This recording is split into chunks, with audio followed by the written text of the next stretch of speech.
Hello YouTube, this is Ed. Today I'm going to show you some tips in Mac OS X Lion.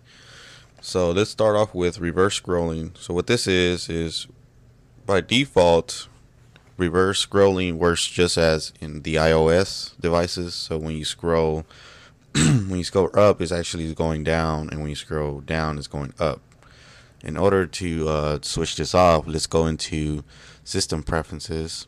And it works either for the trackpad or mouse. In my case, I have a Magic Mouse. I'll click here, and then all you do is you got to uncheck this box where it says scroll directional.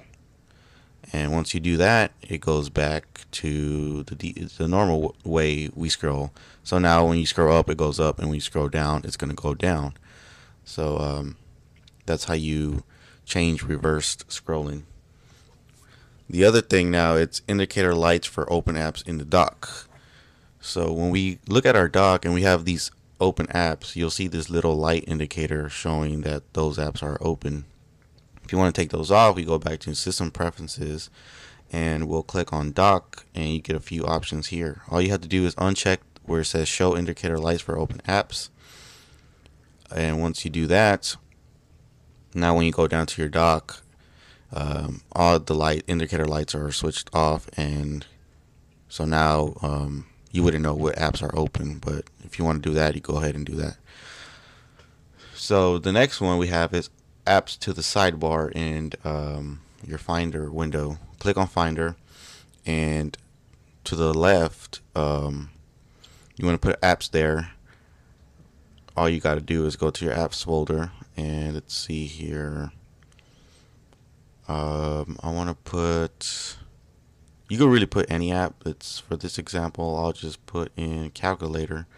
So all you do is click and drag it to the sidebar, and now you have your app there, and it's easier to open. You just click on it and it automatically opens.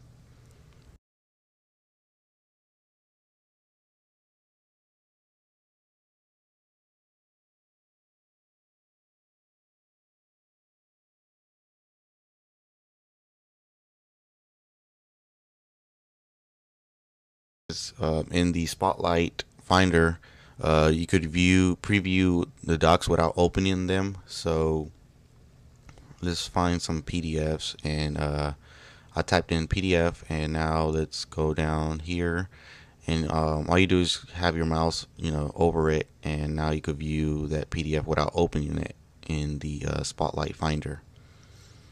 So that's pretty neat there. Now you could have multiple wallpapers for your desktop in Mission Control. So let's open up Mission Control, and you go to the top right, click on that plus sign to add more desktops. And so for desktop 2, we want to change the background. We could do so, and we right click, change background, and we could choose any background for that desktop. So now we could go to desktop 3 and do the same thing. Oops, so we gotta close this off before we do that. So let's close this off and go back to desktop 3, change the background, and we could change it to whatever we want. Let's choose this one. We close this out, we go back, desktop 4, change that one, and choose any wallpaper we want, close it. So now we could view all our desktops, and each one has its own background. We could click, go back to Mission Control, click, or we could swipe left to right with 2 fingers on the Magic Mouse. So that's pretty neat there. Next one we got is we could add a message. We could do emoji icons, just like we do in the iOS. We could just click and drag them to pretty much anywhere. So like I'm doing here, I'm just clicking and dragging these emoji icons into the text edit application, and that's pretty much it there. Works pretty cool. So that's it for now, YouTube, and thanks for watching. Make sure you subscribe, comment, and rate this video.